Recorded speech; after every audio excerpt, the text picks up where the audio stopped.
Hello students, myself Muskan Sharma and welcome you all to the Udit pharmacy. तो आज हम हमारा जो डी फार्मा सेकेंड ईयर का सब्जेक्ट है that is hospital and clinical pharmacy, उसके एमसीक्यू की प्रैक्टिस कर रहे हैं जो कि आने वाले एग्जाम के लिए इंपॉर्टेंट है।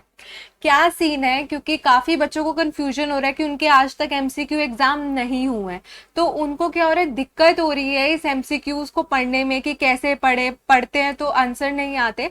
तो घबराने वाली कोई बात नहीं है। इसके लिए पहले आपकी थ्योरी टिप्स पर होनी चाहिए। जो थ्योरी आप पढ़ रहे हैं, ठीक है, वो आपको टिप्स पर होनी चाहिए, वो आपको अच्छे से पता होनी चाहिए। फिर आपको एमसीक्यू से डरने की कोई जरूरत नहीं, क्योंकि उन्हीं में से ही आपके एमसीक्यू उठ के आएंगे। तो आज मैं बताऊंगी कि थ्योरी में से कैसे एमसीक्यू बन सकते हैं, एक दो एग्जाम्पल्स देके। ठीक है, तो वैसे तो फुल डिटेल आपको हमारे जो उदित क्लासेस है ऐप, जो कि आपको गूगल प्ले स्टोर से मिल जाएगी, जिसका लिंक डिस्क्रिप्शन में है, उसमें पूरी थ्योरी कंप्लीट कवर करवाई गई है। अगर आप वहां से पढ़ रहे हैं या अपनी कोई बुक से पढ़ रहे हैं तो आपको कोई दिक्कत नहीं होगी, अगर आपकी थ्योरी पहले कंप्लीट होगी। ठीक है, और अगर आपने चैनल को सब्सक्राइब नहीं किया तो पहले जाके चैनल सब्सक्राइब करें एंड वीडियो को लाइक करें। ठीक है, तो देखो, फर्स्ट टॉपिक हमने लिया हॉस्पिटल। हॉस्पिटल क्या है? डब्ल्यूएचओ के अकॉर्डिंग, मतलब वर्ल्ड हेल्थ ऑर्गेनाइजेशन के अकॉर्डिंग, हॉस्पिटल क्या एक ऑर्गेनाइजेशन है गवर्निंग बॉडी का, जो कि यूज करता है complicated but specialise scientific equipments का एंड फंक्शनिंग का through a team of trained staff. क्या क्या कर रहे हैं? अगर हॉस्पिटल की बात करें तो हॉस्पिटल क्या एक ऑर्गेनाइजेशन, एक संस्था है, ठीक है, किसका? गवर्निंग बॉडी का। ओके, कोई गवर्न करेगा, कोई उसे चलाएगा, और वो क्या करेगा? Complicated but specialise scientific equipment, जो भी इक्विपमेंट्स हैं वहां पर, जो भी इंस्ट्रूमेंट्स हैं उनका यूज करेगा, और एक टीम के थ्रू क्या करेगा? वर्क करेगा। ठीक है, तो अच्छे से आपको क्लियर हो गया कि हॉस्पिटल का काम क्या है? कि एक ऑर्गेनाइजेशन है जो कि इक्विपमेंट्स एंड टीम के थ्रू काम करेगी। यानी कि कह सकते हैं हॉस्पिटल एक ऑर्गेनाइजेशन है जो कि स्पेशल फैसिलिटी प्रोवाइड करती है, वर्किंग प्रोवाइड करती है, किसके लिए? पेशेंट के लिए, ट्रेन पर्सन के थ्रू। ठीक है, तो आपको डेफिनेशन में एमसीक्यू में पूछा जा सकता है कि हॉस्पिटल क्या है, हॉस्पिटल की डेफिनेशन पूछ सकते हैं वो। ठीक है, तो आपको पता होना चाहिए कि हॉस्पिटल क्या एक ऑर्गेनाइजेशन है जो कि फैसिलिटीज देती है, ठीक है, किसको? केयर करती है पेशेंट को, ट्रेंड पर्सन के थ्रू से और स्पेशलाइज्ड इक्विपमेंट के थ्रू से। ठीक है, नेक्स्ट देखो कहां से एमसीक्यू उठ के आ सकता है। जैसे हॉस्पिटल क्लासिफिकेशन है on the basis of size, bed capacity. अगर हम देखें साइज या बेड कैपेसिटी के अकॉर्डिंग तो हॉस्पिटल्स को कुछ नाम दिए जाते हैं। जैसे कि जो लार्ज हॉस्पिटल है, बड़े हॉस्पिटल्स है, वो हो गया मोर देन 1000 बेड्स, जैसे कि केईएम हॉस्पिटल हो गया, उसमें 1600 बेड है। ठीक है, मीडियम हॉस्पिटल हो गया, मीडियम हॉस्पिटल में 500 से 1000 बेड हो गए, जैसे कि बॉम्बे हॉस्पिटल हो गया जिसमें 700 बेड है। स्मॉल हॉस्पिटल हो गए 100 से 500 बेड, हिंदुजा हॉस्पिटल एग्जाम्पल हो गया, और वेरी स्मॉल हॉस्पिटल में less than 100 bed, PMD hospital जिसमें 75 बेड्स है। क्वेश्चन कैसे आ सकता है आपको? क्वेश्चन आ सकता है कि अगर बेड कैपेसिटी फॉर सपोज 300 की है, 300 बेड कैपेसिटी है, तो कौन सा हॉस्पिटल हुआ? वहां पर आ जाएगा large hospital, medium hospital, small hospital, very small hospital. तो आपको ये, अगर आपने ये पढ़ा होगा, ये थ्योरी में अगर कवर किया होगा, तभी आप आंसर दे सकते हो कि 100 से 500 वाला किधर जाएगा? हमारा स्मॉल हॉस्पिटल में। तो 300 वाला कौन सा होगा? हमारा एक स्मॉल हॉस्पिटल होगा। दूसरी तरह से भी क्वेश्चन आ सकता है। क्वेश्चन कैसे आ सकता है कि अगर आपका वेरी स्मॉल हॉस्पिटल है, वेरी स्मॉल हॉस्पिटल है, तो उसमें कितना बेड साइज होगा? तो आपको पता होगा, अगर आपने पढ़ा होगा, कि लेस देन 100 बेड, 100 से कम बेड होंगे किसमें? वेरी स्मॉल हॉस्पिटल में। तो ये आपको, ये चीज अगर आपने थ्योरी में कवर करी होगी तभी आपको एमसीक्यू यहां से उठ के आ सकेंगे। ठीक है, क्योंकि देखो दो तरह से इस थ्योरी में से क्वेश्चन पूछ सकता है। एक तो आपको सीधा नंबर दे देगा, इतने से इतने आपको बताना है कि नाम क्या है, स्मॉल है, लार्ज है, तो आपने पढ़ा होगा तो आपको आ जाएगा। या फिर वो पूछेगा कि स्मॉल है, लार्ज है, तो उसके अकॉर्डिंग बेड साइज क्या होगा। तो दो तरह से इसमें से क्वेश्चन बन सकते हैं। ठीक है, नेक्स्ट देखो, जैसे अगर थ्योरी है हमारे पास, हु इज द एडमिनिस्ट्रेटर। ठीक है, एडमिनिस्ट्रेटर कौन होता है हमारे हॉस्पिटल का? तो हेड हो गया, डीन या डायरेक्टर बोलो हॉस्पिटल का, वो एडमिनिस्ट्रेटर होता है हॉस्पिटल का। अब आपसे एमसीक्यू आ सकता है कि who is the administrator of hospital.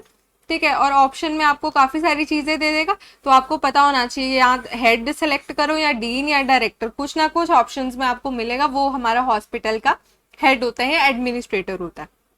ठीक है, वो मेंबर होता है गवर्निंग बॉडी का। अब हमसे पूछे कि जो पीटीसी है, पीटीसी का हेड कौन होगा? अगर जैसे क्वेश्चन आ जाए कि हमारे पास who is the head of PTC, PTC क्या है, फार्मेसी एंड थेरेप्यूटिक कमेटी, उसका हेड कौन है, ठीक है। ऑप्शंस में काफी सारी चीजें आ जाएंगी, तो आप लिखोगे जो डीन या डायरेक्टर है हॉस्पिटल का वो कौन होगा, हेड होगा किसका, पीटीसी का, ठीक है। वो secretary of joint and executive committee भी होता है। तो अगर पूछे आपसे क्वेश्चन में कि who is the secretary of joint and executive committee, तो आपको पता होना चाहिए जो डीन है हॉस्पिटल का वही क्या होता है, सेक्रेटरी होता है, ठीक है। He is qualified and experience person from the medical field, पता ही है, क्योंकि ऐसे थोड़ी ना किसी को आप हॉस्पिटल एडमिनिस्टर रन करने दोगे, उसको एक्सपीरियंस होना चाहिए मेडिकल फील्ड में। कितना होना चाहिए, एक तो मास्टर डिग्री होनी चाहिए और एटलीस्ट 6 से 10 साल का उसको एक्सपीरियंस होना चाहिए। पूछा जाएगा कि जो आपका हेड या डीन एडमिनिस्ट्रेटर है उसको कितने साल का एक्सपीरियंस होना चाहिए, तो ऑप्शन में आप ढूंढोगे 6 to 10 ईयर्स का। तो देखो कोई टफ बात नहीं है, उसी में से जो हम थ्योरी पढ़ रहे हैं यही बुक में लिखा है, यही आपको अच्छे से आएगा, तो ही यहीं से एमसीक्यू उठ के आएंगे, कुछ घबराने वाली बात इसमें नहीं है।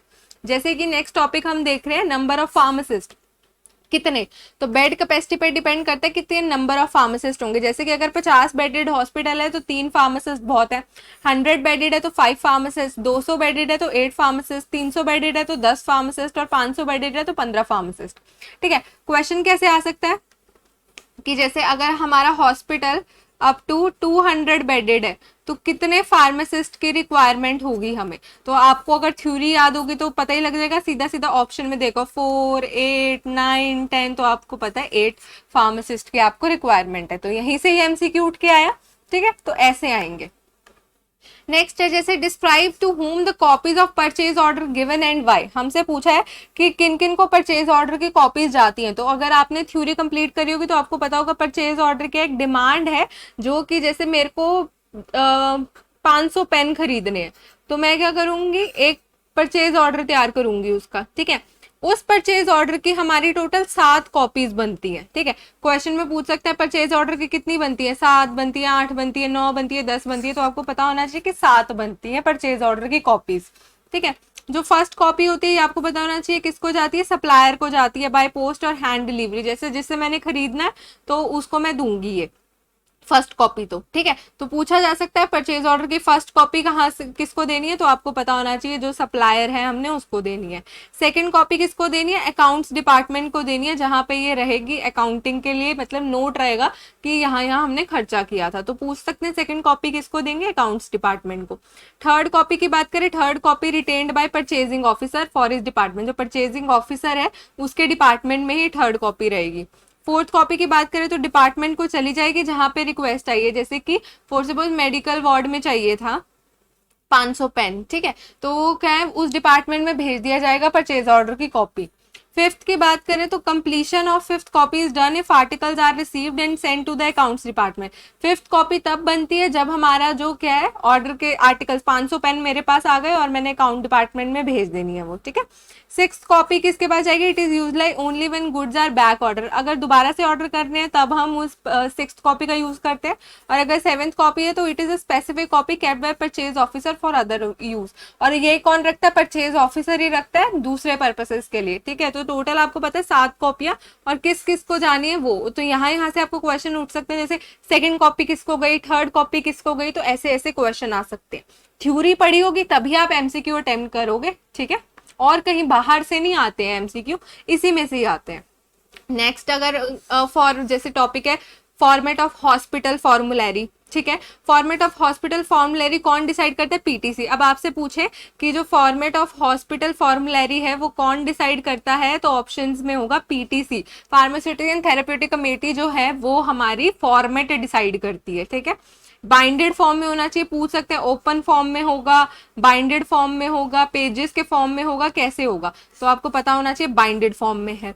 साइज ऑफ जो हॉस्पिटल फॉर्मुलरी है वो भी पीटीसी, ठीक है। तो कौन कौन फॉर्मेट और जो साइज है हमारा हॉस्पिटल फॉर्मुलरी का वो भी पीटीसी ही डिसाइड करती है। लाइट इन वेट, हल्की होनी चाहिए और इजिली कैरी करो, मिनिमम बट एसेंशियल इन्फॉर्मेशन कम होनी चाहिए, लेकिन हर जरूरी इन्फॉर्मेशन आपकी हॉस्पिटल फॉर्मुलरी में होनी चाहिए। Coloured pages are not allowed, पूछ सकते हैं कि क्या क्या चीजें अलाउड है, जैसे पूछ लिया, क्वेश्चन बना लिया हॉस्पिटल फॉर्मुलरी में। लाइट वेट होनी चाहिए, ठीक है, इजी टू कैरी होनी चाहिए, ठीक है, और हमारी क्या होनी चाहिए, हमारी जैसे coloured pages are not allowed, तो इनमें से हमारा गलत कौन सा है? तो कलर्ड पेजेस आर अलाउड, ये गलत है क्योंकि कलर्ड पेजेस तो अलाउड नहीं है, तो एमसीक्यू इन्हीं में से ही उठ के आने हैं। It should contain any advertisement, advertisement होनी चाहिए, व्हाइट पेपर होना चाहिए, क्या होना चाहिए, व्हाइट पेपर में होनी चाहिए, और ब्लैक पेन से लिखना है आपको अगर आप हॉस्पिटल फॉर्मुलरी को क्या कर रहे हो, प्रिपेयर कर रहे हो। इन चीजों का आपको ध्यान रखना है। तो अच्छे से अगर आपने थ्योरी कवर करी होगी तभी आप एबल होगे क्या एमसीक्यू निकालने के लिए। तो घबराने वाली कोई बात नहीं है, पहले जाओ अपनी थ्योरी कवर करो अच्छे से, उसी में से ही एमसीक्यू आने हैं। एमसीक्यू कहीं बाहर से नहीं आने हैं, आपकी थ्योरी में से ही एमसीक्यू निकलेंगे। अगर आप अच्छे से थ्योरी प्रिपेयर करोगे, एमसीक्यू भी आपके अच्छे से प्रिपेयर हो जाएंगे। ओके, सो होप आपको अच्छे से समझ आ गया। कोई भी डाउट हो तो आप कमेंट बॉक्स में पूछ सकते हो। एंड एक और इम्पॉर्टेंट बात है, हमारी जो ऐप है उदित फार्मेसी क्लासेस, ठीक है, ये आप जाके डाउनलोड कर सकते हैं। इसमें हमारे कोर्सेज है फर्स्ट ईयर सेकेंड ईयर, ये जाके परचेज कर सकते हैं। इसमें थ्योरी हमने बहुत अच्छे से कवर करवाई है और आपको लिंक डिस्क्रिप्शन में मिल जाएगा, जल्दी जाके आप उसे डाउनलोड करें। और कोई भी डाउट हो तो आप इस नंबर पे कॉल करके कभी भी पूछ सकते हैं। Okay, so thank you.